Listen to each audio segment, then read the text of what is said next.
আসসালামু আলাইকুম, কেমন আছেন সবাই? আশা করি ভালো আছেন। আমিও আলহামদুলিল্লাহ ভালো আছি। আজকে আমরা আসছি মতোসুকো অবজারভেশন ডেস্কে। আর এই মতোসুকো অবজারভেশন ডেস্কটা হচ্ছে জাপানের মাউন্ট ফুজির থেকে খুবই কাছাকাছি, যেটা 30 থেকে 40 মিনিটের পথ।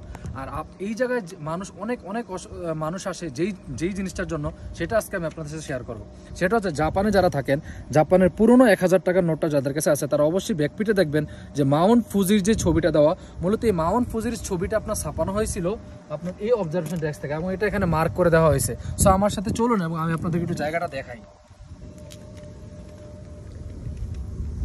ঠিক আমার পিছনে যে জায়গাটা দেখতে পাইতেছেন, এটাই হচ্ছে আপনার সেই মাউন্ট ফুজির যেই ভিউটা হচ্ছে আপনার জাপানের পুরনো 1000 টাকা ছাপানো হয়েছে এই জায়গাটা থেকে। এই ফ্রেমটাই মূলত নেওয়া হয়েছিল। এখানে হচ্ছে আপনার লেক আছে এবং তার পিছনে হচ্ছে পাহাড় আছে, এবং তারপরে এখন মেঘের জন্য যে মাউন্ট ফুজিটা হচ্ছে আপনার ঢেকে আছে, মূলত এই ফ্রেমটাই হচ্ছে আপনার এই যে জাপান ফ্রেমটা যদি আমি দেখাই ভালো করে আরেকবার, এই ফ্রেমটাই মূলত আপনার এই জায়গাটাকে নেওয়া হয়েছে। আর যে জায়গাটা হচ্ছে আপনার মতোসুকো অবজারভেশন ডেস্ক। অবশ্যই যারা হচ্ছে আপনার মাউন্ট ফুজি দেখতে আসবেন, একবার হলো এই মতোসুকো অবজারভেশন ডেস্কে আসবেন।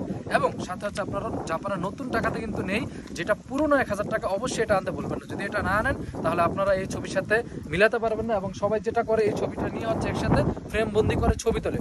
অবশ্যই পুরনো টাকাটা নিয়ে আসবেন, এখানে আসতে ভুলবেন না, এবং একবার হলো এই জায়গায় আসবেন। ভালো থাকবেন, দেখা হবে অন্য কোনো ভিডিওতে। আল্লাহ হাফিজ।